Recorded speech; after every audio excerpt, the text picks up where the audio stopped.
안녕하세요. 오늘은 성경 이사야서 47장을 좀 깊이 들여다볼까 합니다. 네, 한때 뭐랄까 세상을 호령했던 그 바벨론 제국의 몰락에 대한 이야기인데요. 맞습니다.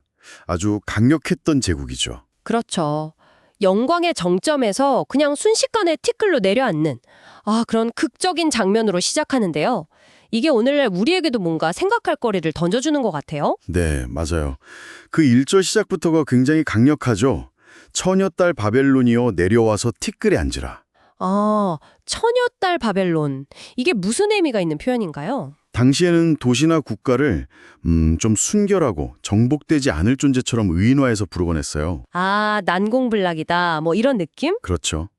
그만큼 강하고 안전하다고 여겨졌던 바벨론이 가장 낮은 자리, 그냥 먼지 구덩이로 내려앉을 거라는 정말 충격적인 예언인 거죠. 스스로를 세상의 중심, 영원한 여주인 이렇게 여겼다면서요? 네, 그 교만함이 하늘을 찔렀는데 이 예언은 그걸 정확히 겨냥하고 있는 겁니다. 그 몰락하는 모습이 또 굉장히 구체적이더라고요. 2절, 3절 보면 네, 그렇죠. 곱고 아름답다 뭐 이렇게 칭찬받던 모습은 온데간데 없고 맷돌 갈고 강 건너느라 치마를 걷고 속살이 드러나는 그런 굴욕까지 당한다고 하니까요. 이전의 영광과는 정말 너무나 대조적인 모습이죠. 네.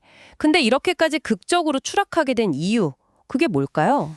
여러 가지가 있겠지만 본문에서 강조하는 것 중 하나는 바벨론의 그 잔혹함입니다. 잔혹함이요? 네, 6절을 좀 주목해서 보시면 좋은데요.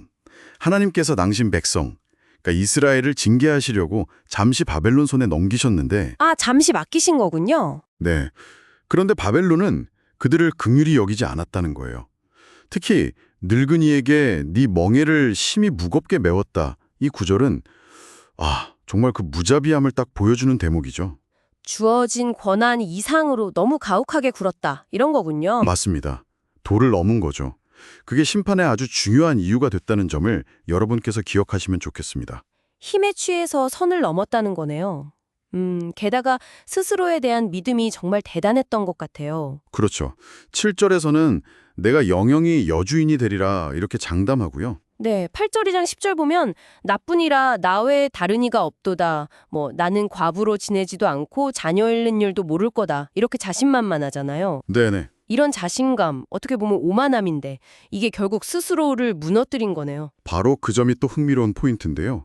그렇게 스스로의 힘과 지혜를 믿었지만 정작 위기가 닥치니까 그게 아무 소용이 없었다는 거죠. 9절하고 11절 보면 재앙이 한날에 갑자기, 그것도 왜 그런 일이 닥쳤는지 원인조차 모르게 닥칠 거라고 해요. 피할 수도 없고 막을 수도 없다고. 정말 속수무책이네요.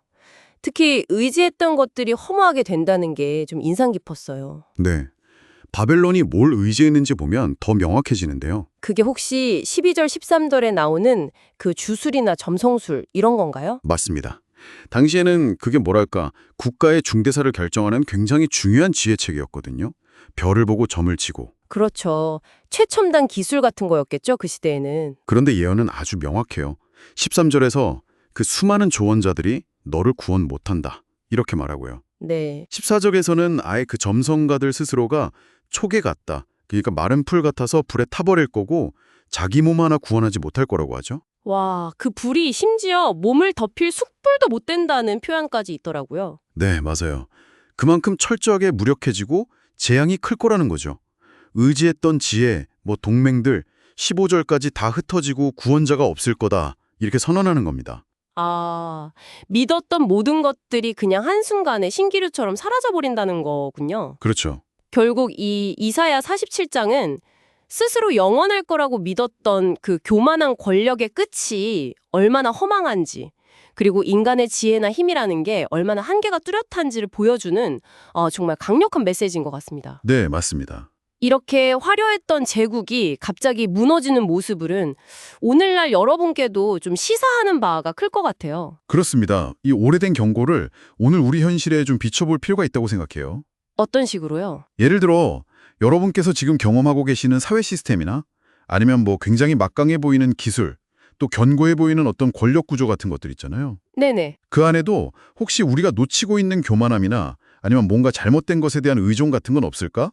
이런 질문을 던져볼 수 있죠. 아, 바벨론이 별을 보고 미래를 점쳤듯이 우리는 혹시 빅데이터나 인공지능 같은 걸 너무 맹신하고 있는 건 아닐까? 뭐 이런 생각도 드네요. 네, 바로 그런 지점입니다.